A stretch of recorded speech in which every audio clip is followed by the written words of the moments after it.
The Fixed Liberty podcast is presented by the Fixed Liberty Project, where we explore the fundamental principles of liberty and morality upon which a free society stands and thrives. Learn more and sign up for our free weekly email newsletter at fixedliberty.com.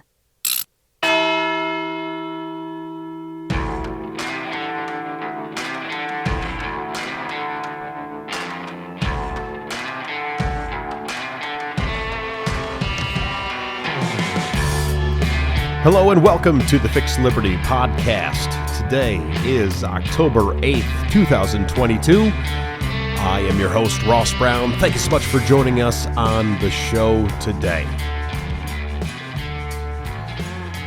As a matter of individual character, we cannot overlook the fundamental importance of critical thinking. For example, let me ask you a question. Think about America's economy, really the Western economy on a grand scale. Are those economies built on economic liberty, free enterprise, free markets, and limited government? We certainly like to think so, but are they really? Just because we say they are doesn't actually mean that they are. And in fact, a recent report from The Economist cast fundamental doubt on these notions in 2022. A trifecta of crises, first being the financial meltdown of 2007 to 2009, second being the COVID-19 pandemic, and third, an explosion in energy prices following Vladimir Putin's invasion of Ukraine, have created a, quote, profound change in how governments govern, unquote. And we, the people, are liable to foot the bill. As The Economist reports, quote, politicians have long sought to provide safety nets or stimulus in bad times. But over the past 15 years, they have become far more willing to shore up vast swathes of the economy. When industries, companies, or people get into trouble, fiscal help is never far away. Gains are privatized, but a growing share of losses, or even potential losses, are socialized. To appreciate this role for the state, discard much of the conventional wisdom, which says that in the neoliberal era, governments let free markets run riot. Instead, this is an era of bailouts for everyone, unquote. Now let's think about this. Privatized gains and socialized losses? Bailouts for everybody? My friends, this is not economic liberty, free enterprise, free markets, or limited government. It is, rather, governmental preferential treatment to special interest groups, including banks, automobile manufacturers, pensioners, labor unions, the populace at large. Remember those pandemic stimulus checks? It's preferential treatment to businesses of every size. You remember those PPP loans? And most recently, it is preferential treatment to student loan debtors. For government to repeatedly play such a role in the economy is potentially ruinous. We live in a world of limited resources, and government is not God. When Jesus Christ fed 5,000 men, plus women and children, with only 5 loaves of bread and 2 fish, which is a historical event recorded in all 4 Gospels, we recognize that Jesus performed a miracle. As defined by William Lane Craig in his book Reasonable Faith, a miracle is, quote, an event which results from causal interference with a natural propensity which is so strong that only a supernatural agent could impede it, unquote. Or in English, a miracle is a real-world event initiated and directed by God that violates the rules of our reality. Reality dictates that there is simply no way for 5 loaves of bread and 2 fish to feed 5,000 men plus women and children, unless Jesus, God incarnate, performed a miracle that day. Logically, then, we recognize this historical event as a miracle because scarcity defines our reality. We know that resources are not infinitely available, even when they are abundantly available in our world. We also know that government is an institution comprised of people, not God incarnates. So, therefore, unlike Jesus Christ, government is incapable of miraculously overcoming the reality of scarcity, no matter how greatly politicians wish us to believe otherwise. When an entity of any type, whether it's a business or a nonprofit, a family or an individual, when any entity consumes more value than it produces, it loses money. And just think about this in your own real-world experience.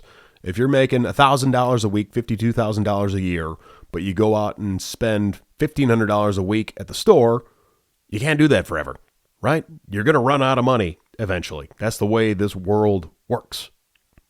And that's the reality of scarcity. The reality of scarcity dictates that this loss of money cannot go on forever. Unless the entity changes its wasteful ways, its bank accounts will eventually run dry of money, and the entity's wasteful consumption of valuable resources thus naturally ceases. This notion of market accountability is a critical aspect of any healthy economy. Wasteful consumption of valuable resources is a drag on the economy, and it should cease, either through changes in behavior or by means of failure. Perpetual wasteful consumption destroys our world's stock of capital, which is to say our limited stock of valuable resources. Government bailouts disrupt this market accountability by enabling wasteful behaviors and obstructing just failures.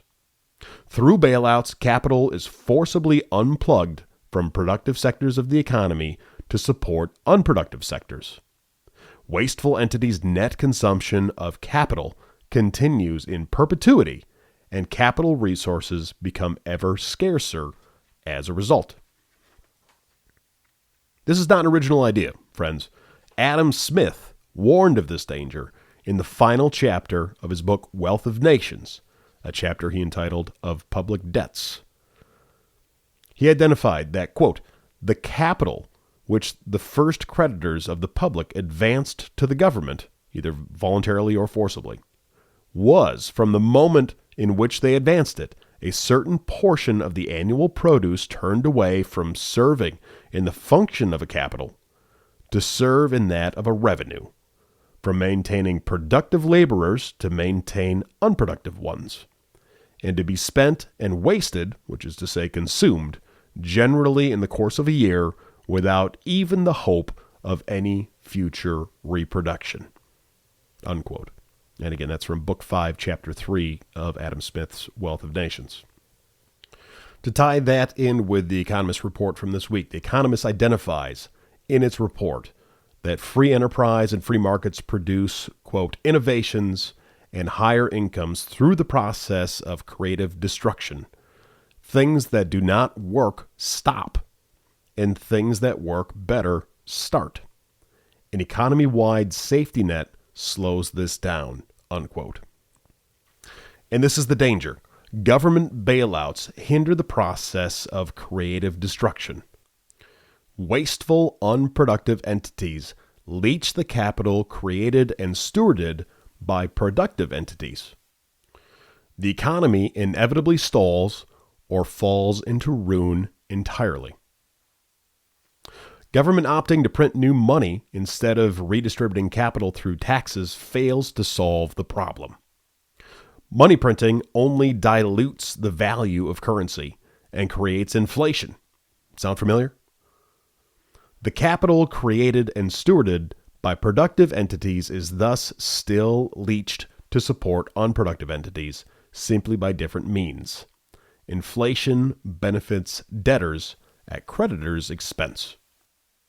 Now, to be sure, creative destruction is painful for companies that go out of business. It's painful for workers who lose their jobs. It's painful for institutions which become irrelevant. And it's painful for people who need to modify their wasteful behaviors. But government bailouts are far more painful in the long run for every single one of us. What role should the government play in the economy then? Well, fundamentally, it should offer marketplace stability, not through bailouts, but rather through the promotion of a stable currency, the enforcement of consistent rules, and by allowing creative destruction to run its course, no matter the political pressure to hinder it. It is dangerous for government to underwrite wasteful, unproductive entities in the economy. After all, governments themselves are not immune from financial failure. Let's return to Adam Smith. Adam Smith concludes The Wealth of Nations by analyzing a government's effective declaration of bankruptcy by printing new, worthless money to pay its outstanding nominal debts.